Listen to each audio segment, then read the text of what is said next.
जय हिंद। स्वागत है आपका इंडियन न्यूज एनालिसिस के एक नए एपिसोड में। दोस्तों, आज के अपने इस वीडियो में हम बात करेंगे SU-75 चेकमेट के बारे में। जी नहीं, हम यहाँ पर उसकी स्पेसिफिकेशंस के बारे में बात नहीं करने वाले।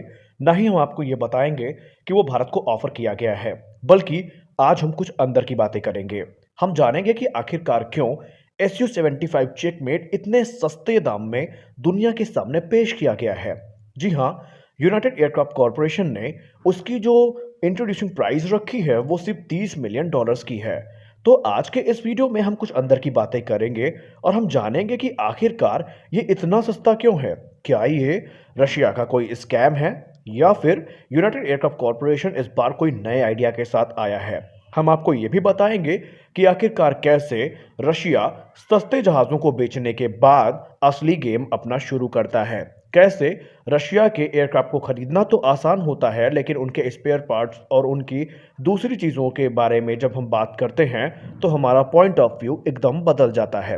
तो चलिए समय ना बर्बाद करके शुरू करते हैं आज का अपना ये वीडियो। दोस्तों, हमारे इस वीडियो का मकसद कभी भी रशिया को डिफेम करना या उनके विरोधाभास में बात करना नहीं है, लेकिन एक सवाल तो मन में आना लाजमी है कि आखिरकार जिस प्राइस में इस एयरक्राफ्ट को लॉन्च किया गया है वो आज के मौजूदा 4.5 जनरेशन के एयरक्राफ्ट से भी कम है। इनफैक्ट अगर हम कुछ रिपोर्ट्स की बात माने तो SU-75 चेकमेट का दाम इतना कम है कि ये JF-17 से भी सस्ता है। जी हाँ, आइए जानते हैं। दोस्तों, रशिया हमेशा से ही उन देशों को टारगेट करता रहा है जो महंगे वेस्टर्न फाइटर जेट्स को अफोर्ड करने की स्थिति में नहीं होते, और यही कारण है कि आज तक रशिया की जो एक्सपोर्ट मार्केट है इसी प्रकार के जेट पर आधारित रही है। हाल ही में यूनाइटेड एयरक्राफ्ट कॉरपोरेशन ने जब दुबई एयर शो के पहले ये बताया कि उनके एक एयरक्राफ्ट की कीमत सिर्फ $30 मिलियन पर यूनिट है, तो इसने पूरी दुनिया को चौंका दिया, क्योंकि ये वो प्राइस था जिसने SU-75 चेकमेट को दुनिया का सबसे सस्ता 5th जनरेशन फाइटर एयरक्राफ्ट बना दिया। ये प्राइस इतनी कम थी कि आज के मौजूदा 4.5 जनरेशन के एयरक्राफ्ट इससे ज़्यादा महंगे हो गए, जैसे कि राफेल, साब ग्रिपेन, JF-17 थंडर और भी दूसरे फाइटर जेट। तो हम जानेंगे इसका क्या कारण है। तो दोस्तों, इसको समझने के पहले हमको रशिया की जो मिलिट्री कॉम्प्लेक्स है वो कैसे काम करती है इसके बारे में जानना पड़ेगा। आपको रशिया की जो मिलिट्री कॉम्प्लेक्स है वो वेस्टर्न मिलिट्री कॉम्प्लेक्स से कितनी अलग है ये जानना ज़रूरी है। आपको यहाँ पे पता होना चाहिए कि जब MiG-15 का प्रोडक्शन रशिया ने शुरू किया था तो उसने उसका मास प्रोडक्शन किया था और उन देशों को बेचा था जो महंगे अमेरिकन या दूसरे जहाज नहीं खरीद सकते। इसका कारण क्या है दोस्तों? पहला कारण है SU-75 के सस्ते होने का जो अनुमानित है वो है इसका रिसर्च एंड डेवलपमेंट में कोई ज़्यादा खर्चा ना होना। जी हाँ, SU-75 चेकमेट को लेकर के अक्सर हमको ये सुनने को मिला है कि रशिया इसमें उन्हीं टेक्नोलॉजी का इस्तेमाल कर रहा है जो उसने ऑलरेडी SU-57 या SU-35 जैसे जेट्स के लिए डेवलप करके रखी है। यानी कि इस प्रोग्राम में ना तो ज़्यादा रिसर्च की गई है, ना ज़्यादा डेवलपमेंटल कॉस्ट आई है। यही कारण है कि रशिया का ये जो जेट है ये सस्ता हो सकता है, और इसके जो कंपोनेंट्स हैं वो ऑलरेडी रशियन एयरफोर्स के कई एयरक्राफ्ट में कार्यरत हैं। जैसे हम इसके इंजन की बात कर लें तो इसमें अभी तक जो रिपोर्ट सामने आई है उस हिसाब से AL-41F1 इंजन का इस्तेमाल किया जाएगा। वहीं इसमें जो एसा रेडार है, जो इलेक्ट्रॉनिक वॉरफेयर सूट है, जो एवियोनिक्स है, जो रेडार ऑब्जर्विंग कंपोजिट मटेरियल्स है वो ऑलरेडी रूस ने डेवलप करके रखे हैं और उनका इस्तेमाल वो SU-35 और SU-57 में करता रहा है। दूसरा कारण, इसकी जो मार्जिन होती है आफ्टर सेल रशिया की वो काफ़ी ज़्यादा होती है। आप यहाँ पर भ्रमित ना होइए कि ये एयरक्राफ्ट सिर्फ आपको $30 मिलियन की कीमत में किसी एयरफोर्स में देखने को मिलेगा, क्योंकि रशिया के साथ एक बुरा या एक कह सकते हैं बुरा रिकॉर्ड जुड़ा हुआ है, और वो है उनके पोस्ट सेल की जो खर्चे हैं उनको लेकर के।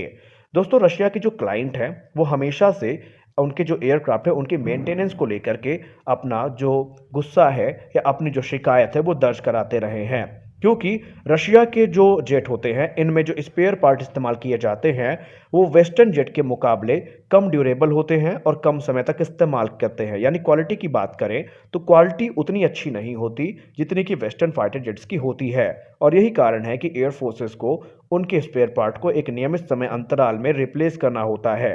और बाद में ये जो खर्चा है ये काफ़ी ज़्यादा बढ़ जाता है। और रशियन जेट सस्ते होने का एक बड़ा कारण ये भी है क्योंकि अगर आप किसी वेस्टर्न जेट को देखें तो उनमें जब भी कोई एयरक्राफ्ट सिलेक्ट किया जाता है तो उसके रिसर्च और डेवलपमेंटल कॉस्ट जुड़ी होती है और उनका जो एनुअल प्रोडक्शन है वो काफ़ी स्लो होता है और यही कारण है कि उनका जो रेट है वो थोड़ा ज़्यादा हो जाता है। वहीं अगर आप रशियन जेट को देखें जो कि वो अपने मित्र देशों को ऑफर करते हैं तो वो काफ़ी सस्ते होते हैं। फॉर एग्जांपल अगर आप SU-30SM का पर यूनिट कॉस्ट देखें तो उसकी जो फ्लाईवे कॉस्ट आती है तकरीबन $42 मिलियन की आती है। वहीं भारत के MiG-29 UPG की बात किया जाए तो इसकी एक अनुमानित जो लागत आती है बनाने में वो $35 मिलियन के आसपास आती है। और यही कारण है कि रशिया के जेट सस्ते होने की वजह से वो जेट जो महंगे वो कंट्रीज जो महंगे जेट्स को अफोर्ड नहीं कर सकती वो इन्हीं जहाज़ों की तरफ देखते हैं। लेकिन इसी के साथ जैसे हमने आपको बताया कि इनमें जो पार्ट इस्तेमाल किए जाते हैं वो बहुत ज़्यादा कंज्यूमेबल होते हैं और यही कारण है कि जो देश इसको लेता है उसको एडिशनल जेट बैकअप अपना तैयार करके रखना पड़ता है क्योंकि जो स्पेयर पार्ट की इन्वेंट्री होती है उसको बनाए रखने के लिए लगातार जो रशियन इक्विपमेंट्स हैं उनको खरीदने पड़ते हैं। चाहे आप MiG-29 को ही ले लीजिए और अभी रिसेंट एक केस आया था जहां पर ये चीज़ और ज़्यादा सामने आई थी जब साउथ अफ्रीका की एक कंट्री है जिसने रशिया के MiG-29 को खरीदने से मना कर दिया और कुछ MiG-29 के ऑर्डर्स को कैंसिल कर दिया ये कहते हुए कि उनके जो इंजन्स हैं वो काफ़ी डिफेक्टेड हैं और इसकी वजह से उनकी मेंटेनेंस में उनको काफ़ी ज़्यादा मशक्क़त का सामना करना पड़ रहा है। और दूसरी वजह यहाँ पे ये बताई गई थी कि उनके पार्ट्स की जो सप्लाई है वो भी काफ़ी धीमी है और यही कारण है कि ये जेट सस्ते होने के बावजूद भी अंत में जा कर के उन देशों के लिए काफ़ी महंगे हो जाते हैं। अब रियल प्राइस की अगर हम बात करें चेकमेट की तो यहाँ पर आपको थोड़ा चौंकने का मौका मिल सकता है क्योंकि दोस्तों चेकमेट की जो प्राइस $30 मिलियन रखी गई है ये सिर्फ एयरक्राफ्ट की रखी गई है। इसमें किसी भी प्रकार के जो वेपन पैकेज है इनको शामिल नहीं किया गया, ना ही कोई एडिशनल टेक्नोलॉजी या एडिशनल कस्टमाइजेशन की बात की गई है। और डिफेंस एक्सपर्ट्स ये मानते हैं कि जब इन सारी चीज़ों को आप यहाँ पर इंक्लूड करेंगे तो इसकी जो कॉस्ट है वो 100 मिलियन पर यूनिट के आसपास हो जाएगी क्योंकि रशियन वेपन्स कंपेटेबल अगर इसको कंपेयर करें दूसरे देशों से तो वो थोड़े महंगे होते हैं। वहीं अगर हम बात करें F-35 की ही तो F-35 की जो पर यूनिट कॉस्ट आती है वो सिर्फ $80 मिलियन के आसपास आती है। लेकिन पूरे अपग्रेड्स, पूरे वेपन पैकेज और सब कुछ मिला करके जब इनके फाइनल बैचेस सामने आते हैं तो वहाँ पर उसकी जो प्राइस होती है वो 120 से लेकर के $150 मिलियन के मार्क तक पहुँच जाती है। यानी कि ये काफ़ी ज़्यादा महंगा हो जाता है। अब क्या भारत इसको लेगा? क्या भारत को ये लेना चाहिए? तो इसको लेकर के पहले ही भारत ने ये कह दिया है कि जिस प्रकार भारत ने खुद को SU-57 प्रोजेक्ट से बाहर किया था उसकी प्राइस की वजह से, तो बहुत मुश्किल है कि भारत SU-75 की तरफ जाएगा क्योंकि यहाँ पर भारत अब अपने जो इंडिजिनस प्रोजेक्ट है उनको लेकर के बहुत ज़्यादा सीरियस है और भारत ने पहले ही कह दिया है कि अब उसके बेड़े में कोई भी एडिशनल बाहर का जो एयरक्राफ्ट है वो नहीं आने वाला है। यानी भारत अब किसी बाहर के 5th जनरेशन फाइटर एयरक्राफ्ट को नहीं लेगा और भारत SU-75 को लेकर AMCA को लेकर के काफ़ी ज़्यादा प्रतिबद्धता दिखा रहा है।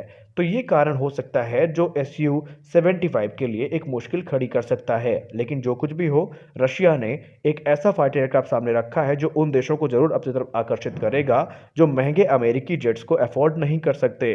और इसको लेकर के जो डिफेंस एक्सपर्ट्स हैं उनकी भी राय अपनी अपनी जगह पर सही है। फिलहाल आपको क्या लगता है कि क्या वाकई रशिया का ये जेट महंगा है या फिर रशिया का यह किसी प्रकार का ट्रैप हो सकता है? आप अपनी राय कमेंट सेक्शन में ज़रूर दें। मिलते हैं अपने अगले वीडियो में, तब तक के लिए जय हिंद।